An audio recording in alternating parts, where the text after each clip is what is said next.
we have to treat it like a religion. I was just on Twitter the other day, yeah, and I saw a man. Oh. I don't know what to say. And he was like, wearing like, women's clothing. Or maybe it was a woman, I don't know. Whatever, that person. I saw a person wearing,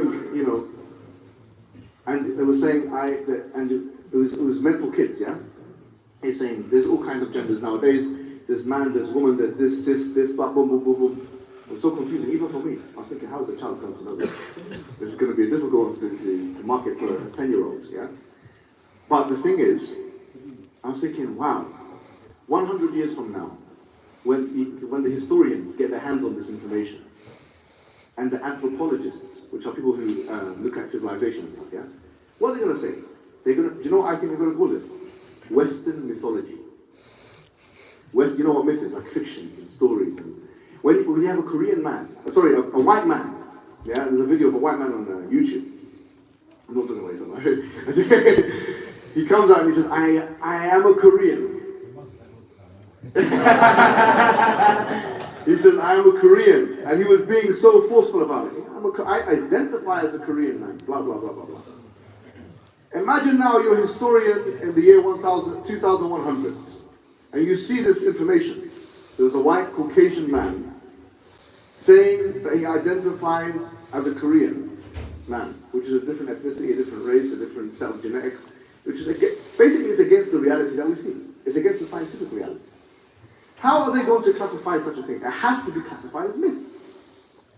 So what is the difference between LGBTQ in that regard, like what you call queer theories and the pronouns? What's really the difference between this and Hinduism?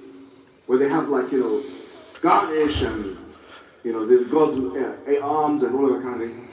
No, they can imagine as well. Because what happened is, and you've got to think about it, when you remove religion from the public cycle, we're talking about irreligiosity of the West, they make their own religions now. And this is their religion. It's not called a religion, but it is a religion. So we have to treat it just like a religion. So just like before in the past, we used to teach our kids, this is Hinduism, this is Christianity, this is what they believe, the Father, Son, Holy Spirit, like we were doing today. We say, and this is the queer LGBT understanding of the world. This is an understanding. This is what they understand. They have their own sets of mythologies, which is an interesting type of mythology. Because usually myth works in history, like how this happened in the past or whatever, but they have a present day mythology. So they mythologize themselves. They're making themselves out to be like superheroes and this and that, Batman, this and we can say what you want. So that's how you should teach your children. But we have to own the narrative. It's wrong to say, well, we're going to close our ears of the children so they don't hear it. No, we should be the ones that tell the children about this. We explain to them ourselves, from our perspective, what this means. Why are there people, men and other men? The Quran talks about it, And wallahi, I'll tell you one more thing. I was deeply thinking about this mas'ala. Every prophet, when he comes to his people, what does he tell them? He tells them, worship Allah. A'budullah ma lakum min ilahin ghayruh. Worship Allah, there's no other God.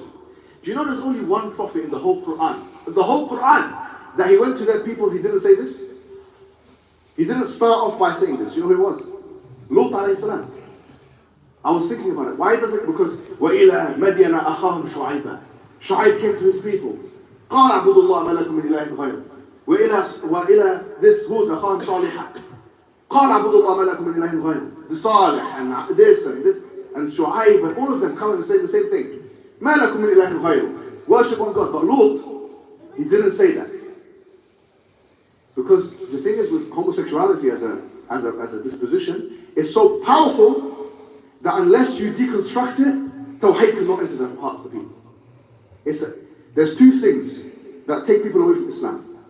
Shubuhat, which are doubts, and shahawat, which are desires. Sometimes your desire can be so much that it intoxicates you and you cannot even think. Like imagine going to a person who's drunk and trying to explain to them Islam. Doing the go-rap with them. Will it be effective? Maybe they, by the way, we've done this, and some of them become Muslim, and the next day they don't even know what happens. Wallahi, we used to go to Leicester Square, and they used to give dawah. I told them, don't give dawah to the drunk. They still give dawah. And they'll come out, and this is some of the women, they come out and they do all kinds of naughty stuff and say, "Stuff, what are you doing?" Say, "No, I've become Muslim, this and that, you know. I believe in God, you know." Or say Ashhadu, and the guy's getting so excited. You don't believe in God, so do you believe in this? And they'll finish the deal. Not in the way that you think. As they said, they'll finish the deal. Stuff like that. Not in that way. Stuff like that.